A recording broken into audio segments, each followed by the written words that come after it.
ভাই সাহেব এ লগ্নর কি হাল, মানে এটাও দেখতে হচ্ছে। লগ্ন ফ্যানদের গোয়েঙ্কাজির মুখের এই এক্সপ্রেশন, এই অবস্থা, আহা রে! এত কোটি টাকা দিয়ে কিনে ঋষভ পান্তকে, মানে যাকেই নেয় সেই একই অবস্থা। গোয়েঙ্কাজি এবার কি করবে বলতে পারো? গোয়েঙ্কাজি এখন কোথায় যাবে? হ্যাঁ, যে যাকে নেয় সে এরকম করে, প্রথমে কে রাহুল, তারপর কে রাহুল ছেড়ে এখন ঋষভ পান্ত, আবার কদিন পরে দেখবে অন্য কোথাও। গোয়েঙ্কাজির কপালটাই খারাপ রে ভাই সাহেব। উফ, আর ঋষভ পান্তের যে কি, মানে আমার তো কোনো কালে, মানে আজকে ঋষভ পান্ত অফ ফর্মে আছে বলে বলছি এমনটা নয়। বিশ্বাস করো ভাই, আমার কোনো কালেই ঋষভ পান্তকে ঠিক মনোগত হয় না। খুব বড্ড ক্যাজুয়াল লাগে। ব্যাট ছেড়ে দেয় বিগ হিটার, অন্যান্য বিগ হিটারদের কি সবসময় হাত থেকে ব্যাট ছেড়ে যায় ভাই? ঋষভ পান্তের মধ্যে তুমি দেখতে পাবে কি জানি, মানে কীভাবে ওতে কি তোমার ব্যাট সুইং বেশি ভালো হয়, বল বেশি দূর ট্রাভেল করে? আমার তো এরকমটা কিছু মনে হয় না ভাই, আমার বড্ড ক্যাজুয়াল মনে হয়। ঋষভ পান্ত উল্টো পাল্টাভাবে শট খেলে, এতে আমার বলতে কোনো দ্বিধা নেই। একটা ম্যাচ খেলে দেবে, 10টা ম্যাচ খেলতে পারবে না, ওর থেকে আমি কোনো কিছু ভরসা করি না। ও যখন ব্যাট করে নিজের টিমেরও বুক ধুকবুক করে, এবং বিপরীত টিমেরও বুক ধুকবুক করে, যা কিছু হয়ে যেতে পারে। তো এই হচ্ছে ওর অবস্থা। এটা খুবই দুঃখজনক ব্যাপার, কারণ যে অ্যাক্সিডেন্ট থেকে ফেরার পরে মানে চাইছিলাম যে ভালো কামব্যাক করুক, ভালো কিছু করুক, কিন্তু ঋষভের তো যা অবস্থা দেখতে পাচ্ছি, খুবই শোচনীয় অবস্থা, বিশেষ করে হোয়াইট বলে, হোয়াইট বল ক্রিকেটে।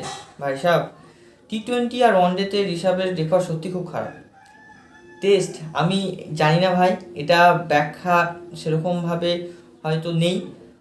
লাক বলতে পারো, লাক ম্যাটার করে। ঋষভ পান্ত হচ্ছে টেস্টে যা করেছে সেটা একটা বিশাল কিছু। সেটা এখনো পর্যন্ত ভারতের কোনো উইকেট কিপার ব্যাটসম্যান এরকম কোনো ইনিংস খেলতে পারেনি।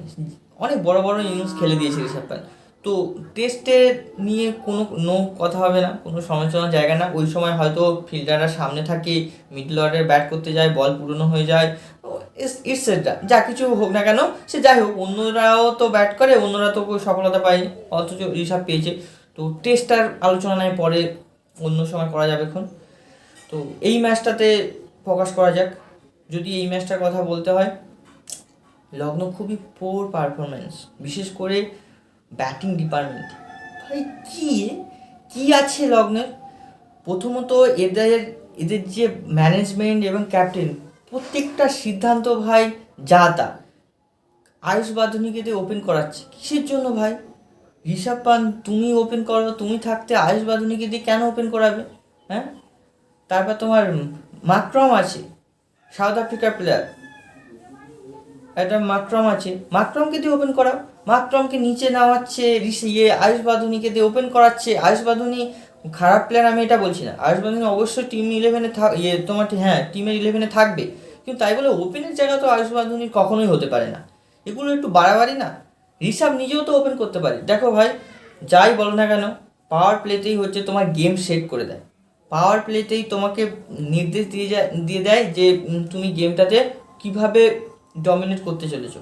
পাওয়ার প্লে একটা এই মুহূর্তে খুবই ইম্পর্টেন্ট একটা স্পেল বলতে পারো। ওই 6টা ওভার, ওই সময়টা টিমের জন্য খুবই গুরুত্বপূর্ণ। ওই সময়টা যদি তুমি ডমিনেট করতে পারো, দেখো দু একটা ম্যাচ বাদ দিলে, ওই চেন্নাই সেদিন পাওয়ার প্লেটা ভালো খেলেও হেরে গেছে, এইরকম টাইপের দু একটা ম্যাচ বাদ দিলে তুমি বেশিরভাগ দেখতে পাবে যে টিম পাওয়ার প্লেতে ডমিনেট করেছে সেই টিমই জয় হয়েছে। এর একটা কারণ আছে ভাই। খেলাটা না শুধুমাত্র টেকনিক্যালের দিক থেকে নয়, খেলাটা হচ্ছে কি বলতো, তোমার মাইন্ডসেট এবং পজিটিভ যে ভাইবটা না, সে কনফিডেন্স, এইগুলোর ওপর বেশি ডিপেন্ড করে। তুমি যখন একটা টিমের ওপর, বিপরীত টিমের ওপর চড়াও হয়ে যাবে না, তখন বিপরীত টিমের বোলিং ডিপার্টমেন্ট ওরা ভেঙে পড়বে। ঠিক আছে, ওরা বুঝতে পারবে না, একটা বলার উপরে যখন তুমি অ্যাটাক করবে, সে কোথায় বল ফেলবে না, সে বুঝে উঠতে পারবে না, বিভিন্ন আলাদা কিছু করতে যাবে, আর তখন তাদের বল আরও খারাপ হবে, আরও মার খায়। হ্যাঁ, ক্যাপ্টেনের উপরে প্রেশার আসে। ওই জন্য তো ভাই পাওয়ার প্লে ইম্পর্টেন্ট। পাওয়ার প্লেতে ওপেনার, টপ 3 ব্যাটার যদি ঠিকঠাক না থাকে, সেই টিমের অবস্থা খুব খারাপ হয়ে যাবে।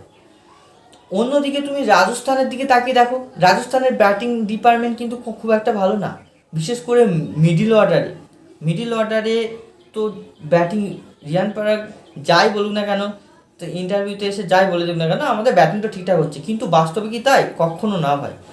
বাঁচিয়ে দিচ্ছে হচ্ছে তোমার ওই জয়সওয়াল আর বৈভব, ওপেনার ঠিকঠাকভাবে খেলে দিচ্ছে, টপ 3 ব্যাটার ঠিকঠাক আছে ভাই, ওই জন্য রাজস্থান বেঁচে যাচ্ছে। ঠিক আছে, সব থেকে বড় কথা বোলিং ডিপার্টমেন্ট এদের বাঁচিয়ে দিচ্ছে। ব্যাটিংয়ে যখন কোলাপস করে যাচ্ছে, বোলিং ডিপার্টমেন্ট কিন্তু এদেরকে বাঁচিয়ে দিচ্ছে, যেটা এই ম্যাচে হয়েছে। তুমি তুমি ইয়ের কথা বলো, ওই রিয়ান পারাক একটা দুটো ম্যাচ খেলেছে মিডল অর্ডারে, তুমি সব সময় দেখো যেই ম্যাচে জয়সওয়াল আর বৈভব চলেনি সেই ম্যাচে মিডল অর্ডার কী করেছে তুমি দেখাও। এই ম্যাচটাতে জাদেজা নো ডাউট একটা ভালো ইনিংস খেলে দিয়েছে বলে একটা সম্মানজনক স্কোরে পৌঁছে গেছে, কিন্তু তুমি ভেবে দেখো আর কে কী করেছে। তো অনেকটাই অনেকটাই হচ্ছে তোমার নির্ভরশীল ওপেনার, তো ওই জন্য টিম জিতে যাচ্ছে, ওই জন্য ওই দুর্বল পয়েন্টটা না চাপা পড়ে যাচ্ছে। আর তুমি কি করছো, তোমার টিমের ঋষভ পান্তের বলছি, লগ্ন টিমের টপ ব্যাটার মানে বিধ্বংসী ব্যাটাররা রয়েছে, তাদেরকে তুমি নিচে খেলাচ্ছ। 6 ওভার কি ছেলে খেলা হয়ে বেরিয়ে যাচ্ছে, 6 ওভার নষ্ট হয়ে যাচ্ছে। এই সেন্সটা যে কেন এদের আসছে না তো আমি বুঝে পাই না। প্রথমত 6 ওভারটাকে কাজে লাগাও, আয়ুষ বাঁধুনিকে ওপেন করিও না ভাই। আয়ুষ বাঁধুনি আউট হয়ে গেছে বলছি না, আয়ুষ বাঁধুনি যদি পরের ম্যাচটা ভালো খেলে দেয় তবুও আমি বলবো যে আয়ুষ বাঁধুনিকে ওপেন করিও না, একটা ব্যাপার। তো চলো ম্যাচের হিসাব কিতাব দেখা যাক কী হয়েছিল। প্রথমত এটা একানা স্টেডিয়ামে হয়েছিল ভাই, এটা হচ্ছে লগ্নোর গ্রাউন্ডে হয়েছিল। লগ্নো মাঠেই হয়েছিল। তোমার লগ্ন হচ্ছে টসে জিতে বোলিং ফার্স্ট নেয় এবং এই সিদ্ধান্তটা তাদের তাদের দিকেই যায়, কারণ তাদের বোলিং ডিপার্টমেন্ট পুরো যতটা সম্ভব ভালো পারফর্ম করেছে। ঠিক আছে, এই সিদ্ধান্তটাকে বিফলে যেতে দেয়নি, তাদের তাদের ফেভারিটই হয়, সিদ্ধান্তটা সঠিক বলে প্রমাণিত করে তাদের বোলিং ডিপার্টমেন্ট, নো ডাউট। এখানে তোমার হচ্ছে ভালো বল করেছে অবশ্যইভাবে বলতে হবে তোমার মোহাম্মদ শামি, 4 ওভারে 30 রান দিয়ে 2 উইকেট তুলে নিয়েছে ভাই। তারপর যুবরাজ যাদব হচ্ছে চার ওভার করে 2 উইকেট নিয়ে 29 রান দিয়েছে, বুঝতেই পারছো। তারপর হচ্ছে মহসিন খান 4 ওভার করে একটা মেডে নিয়েছে, ভাবো একটা মেডে নিয়েছে, 17 রান দিয়ে 2 উইকেট তুলে নিয়েছে। মানে ভাবতেই পারছো বোলিং ডিপার্টমেন্ট যথেষ্ট ভালো করেছে এদের, কিন্তু তোমার বৈভব সূর্যবংশী বলো, যশস্বী জয়সওয়াল বলো, এদের দুজনকেই কিন্তু খুব একটা ভালো কিছু করতে দেয়নি। তা বুঝতেই পারছো এদের দুজনকে কিন্তু তোমার রান করতে দেয়নি, তাড়াতাড়ি আউট করে দেয়। জয়সওয়াল হচ্ছে 22 রান করে 12 বলে, আর বৈভব হচ্ছে তোমার 11 বলে 8 করেছে, বুঝতেই পারছো বেশি টিকতে পারেনি। তারপরে তো ভাই কেউ কিছু করতে পারেনি। হেডমায়ারও সেরকম ফর্মে নেই, হেডমায়ারও যে মিডলে কী করছে কে জানে, সেরকম ভালো ফর্মে নেই। জাদেজা মান সম্মানটা রক্ষা করেছে, 29 বলে 43 রানের একটা সুন্দর নক খেলেছে। ঠিক আছে, তোমার 2টো 4 একটা 6 মেরেছে, নট আউট ইনিংস খেলেছে। ওর সঙ্গে তোমার ইম্প্যাক্ট প্লেয়ার হিসাবে একজন ব্যাটার এসেছিল শুভম দুবে। শুভম দুবে হচ্ছে 11 বলে 19 রান করে, এই দুজনের পার্টনারশিপের দৌলতে তোমার 20 ওভারের শেষে 159 রান করে 6 উইকেট হারিয়ে, এই হচ্ছে ব্যাপার। ঠিক আছে, তার মানে একটা সম্মানজনক স্কোর গিয়েছে জাদেজা আর শিবম দুবের ওই পার্টনারশিপের দৌলতে, এই হচ্ছে ব্যাপার। তো 160 রান চেস করতে আসে সেকেন্ড ইনিংসে তোমার লগ্ন সুপার জায়েন্ট। আর লগ্নর কথা কি বলবো, তোমার হচ্ছে আয়ুষ বাঁধুনি ওপেন করতে আসে, মিচেল মার্স আর আয়ুষ বাঁধুনি রীতিমতো প্রথম বলেই আউট হয়ে যায়। রান আউট হয়, যদিও সে রান আউট হয়ে গেছে, তবু রান আউট না হলেও আমি বলবো আয়ুষ বাঁধুনি খারাপ প্লেয়ার না, কিন্তু ওপেনে দিও না ভাই, ওপেনে দিও না। মিচেল মার্স হচ্ছে ভালো একটা পারফর্ম করেছে, ওই একাই কোনো রকম ম্যাচটাকে একটু টেনে নিয়ে যাওয়ার চেষ্টা করেছে, কেউ তাকে সাহায্য করেনি। তোমার 41 বলে 54 রানের একটা ইনিংস খেলেছে। এবার তুমি বলবে যে এত কম স্ট্রাইক রেট, আরে ভাই যখন টিমটা যখন অল উইকেট হয়ে যাচ্ছে, কেউ দাঁড়াতে পারেনি, তখন আর স্ট্রাইক রেট দেখে কী হবে, যখন সে পুরো ওভার খেলতে পারছে না, তাই না? যদি পুরো ওভার খেলতো, যদি 3-4টে উইকেট পড়েছে এটা দেখা হতো, তাহলে না তুমি বলতে পারতে যে এ ভাই বল খেয়েছে এর জন্য ম্যাচ হেরে গেছে। কিন্তু যখন টিমটা দাঁড়াতেই পারেনি, সহযোগিতা পায়নি, তাহলে আর তুমি মিচেল মার্শকে দোষ দিতে কোনো লাভ নেই। তো রীতিমতো একটা হাফ সেঞ্চুরির নক খেলে সে। আর পান্তের কথা আলাদা করে কি বলবো, পান্তের ভাই, পান্তের দ্বারাই T20 পান্ত কিন্তু পরিচয় পেয়েছে তো এই আইপিএলের মাধ্যমে, কিন্তু তখন মানে এখন সে ইন্টারন্যাশনাল ফেমাস হয়ে গেছে তার টেস্টের অনেক ভালো নক, সেই জন্য অনেক ভালো ভালো নক খেলেছে সেই জন্য। কিন্তু তুমি যদি দেখো শুরুতে শুরুতে তার পরিচয় আমরা তাকে তো চিনেছি আইপিএল থেকে, দিল্লির হয়ে যখন খেলতো, তাই না? কিন্তু মনে রাখতে হবে সেই সময় কিন্তু শ্রেয়াস আয়ার ছিল, সারপাঞ্চ সাপ ছিল, ঠিক আছে? তো অত সহজ ব্যাপার না। ব্যাপারটা হচ্ছে যাই হোক, তখন একটা ফ্রি মাইন্ডে খেলতো, তখন সেখান থেকে ওর পরিচয়টা হয়েছে। সবচেয়ে বড় কথা ওর ব্যাটিং যে টেকনিক সেগুলোকে চেঞ্জ করতে হবে। তুমি আর কি কোনো বিগ হিটার ব্যাটার নেই? অবশ্যই ভাবে তুমি হেনরি ক্লাসেন কি কম বলে বেশি রান করে না? হ্যাঁ, মানে পিঠে ছাতু করে দেয় মিডল অর্ডারে ব্যাট করতে এসে। হেনরি ক্লাসেনকে কি আমি কখনো মানে দেখেছো তো কীভাবে হাইলি রেট করি? হেনরি ক্লাসেনকে কখনো এরকম কথা বলি না যে জোরে রানিং খেলে এর উপরে ভরসা করা যায় না, কারণ তার ব্যাটিং স্টাইলটা ঠিকঠাক, মানে মারে, বাউন্ডারি মারে, ওভার বাউন্ডারি মারে, কিন্তু সেটা রিস্ক কম থাকে, স্ট্রেট খেলে, সোজা খেলার চেষ্টা করে, ক্যাজুয়াল ব্যাটিং শট ক্যাজুয়াল মনে হয় না, উল্টো পাল্টা শট মারে না, বুঝেছো? এই হচ্ছে ব্যাপার। তো রানিং খেলা ভালো, কিন্তু সেটা তোমাকে বুঝে শুনে খেলতে হবে, যে কোনটা রিস্ক কম সেরকম শট খেলতে হবে, ঠিক আছে? যেটা ঋষভ পান্তের সঙ্গে সমস্যা হয়। মার্করামকে ওপেন করা উচিত, মার্করামকে এত নিচে নামানো তো কখনো উচিত না। আর নিকোলাস পুরন তো ঠিক আছে, এটা হচ্ছে এটাই, এতে আমি আমার কোনো মানে সন্দেহ নেই যে নিকোলাস পুরনে এর থেকে আরও খারাপ অবস্থা হবে। এই বয়সে এসে ইন্টারন্যাশনাল খেলা ছেড়ে দেওয়া তো কোনো সমস্যা নেই, ঠিক আছে? এটাই হবে। টাকার জন্য তুমি লিগ খেলতে যাবে, ইন্টারন্যাশনাল খেলা না থাকলে ভাই প্লেয়ারদের ফর্ম ফিরে পেতে সবাই, তুমি ইন্টারন্যাশনাল খেলছো মানে এই নয় যে তোমার অফ ফর্ম যাবে না, অফ ফর্ম যাবে, কিন্তু সেইটা যে ওই কামব্যাক করা, তুমি কত তাড়াতাড়ি কামব্যাক করতে পারো, এইটা সব প্লেয়ারদের সঙ্গে অত সহজে হয় না ভাই, ঠিক আছে? তুমি কত তাড়াতাড়ি নিজের কামব্যাক করতে পারো। ইন্টারন্যাশনাল খেলা কেউ ছাড়ে? বয়স কত? এই বয়সে কে ইন্টারন্যাশনাল খেলা ছাড়ে? ইন্টারন্যাশনাল খেলা থাকলে তো আরও অনেক ভালোভাবে সে কামব্যাক করার সুযোগটা পেত, যে ভুগবে। তুমি দেখো 2 বছর 3 বছর যদি অফ ফর্ম যায়, তোমার এও তাই, তোমার এসব লিগের খেলাগুলোতেও তাই একে ছুঁড়ে ফেল দিবে, তখন দেখে নিও, তখন বুঝতে পারবে ঠেলা। যাই হোক, ওপিনিয়ন আমার একে নিয়ে যে ধারণা আমার চেঞ্জ হবে না, পরের ম্যাচে রান করে দিলেও আমি বলবো আমার একে নিয়ে ওপিনিয়ন আমার চেঞ্জ হবে না, ঠিক আছে? ওই একটা ম্যাচে করলে 10টা ম্যাচ খেলবে না, রেপুটেশনে চলছে। নিকোলাস পুরান হচ্ছে এখন যে নাম করে নিয়েছে ওয়েস্ট ইন্ডিজ প্লেয়ার, রেপুটেশনে চলছে। আর কিছু বলার নেই, ব্যাটিংয়ে ভাই সেরকম কিছুই করেনি। হ্যাঁ, নিকোলাস পুরন যাও 25 বলে 22 রান করেছে, আর মিচেল মার্শ হচ্ছে 54 রান করেছে, ঠিক আছে?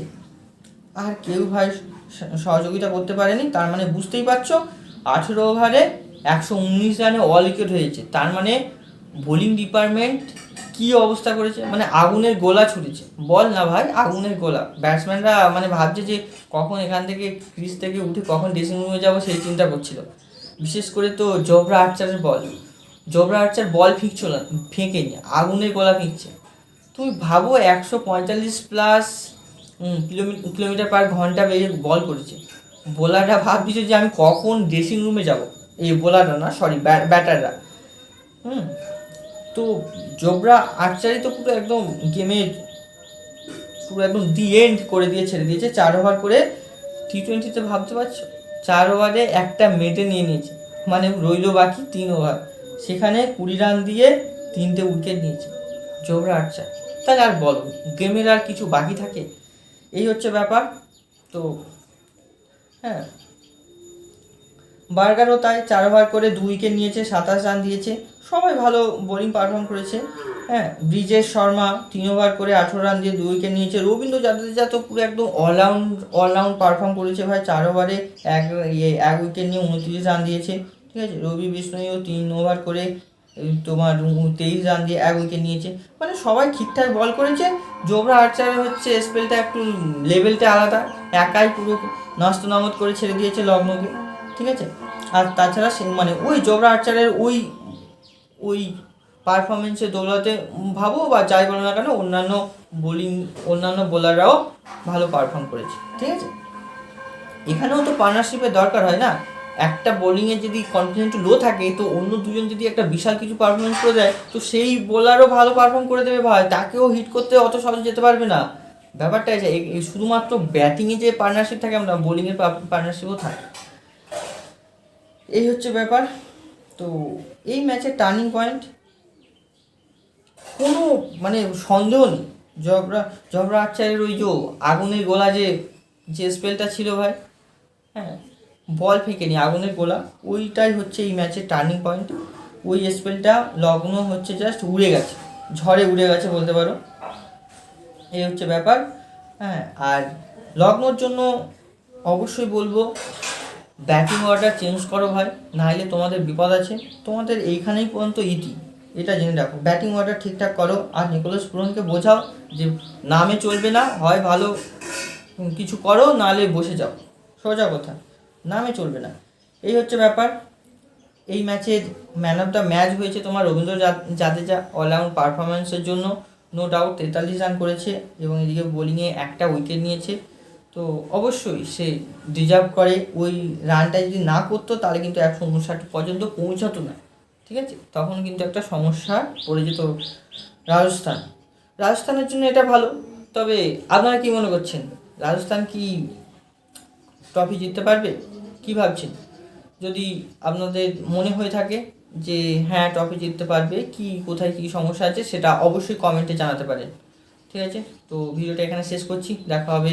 হ্যাঁ একটা কথা, আজকে তো আবার এল ক্লাসিকো, মানে কি বলবো, আইপিএলের ইতিহাসের সবচেয়ে রাইভেলরি যেটাকে বলা হয়, গুরুত্বপূর্ণ, ইন্টারেস্টিং, হ্যাঁ আকর্ষণীয় সেই গেমটা আজকে হতে চলেছে, এল ক্লাসিকো যেটা সবাই বলে থাকি আমরা, তোমার চেন্নাই ভার্সেস মুম্বাই। এর জন্য কি ভিডিও দরকার, প্রেডিকশন ভিডিও চাও? যদি চেয়ে থাকো তো অবশ্যই কমেন্টে জানাতে পারো। তো এখানে শেষ করছি, দেখা হবে পরের ভিডিওতে। টেক কেয়ার, জয় হিন্দ, জয়।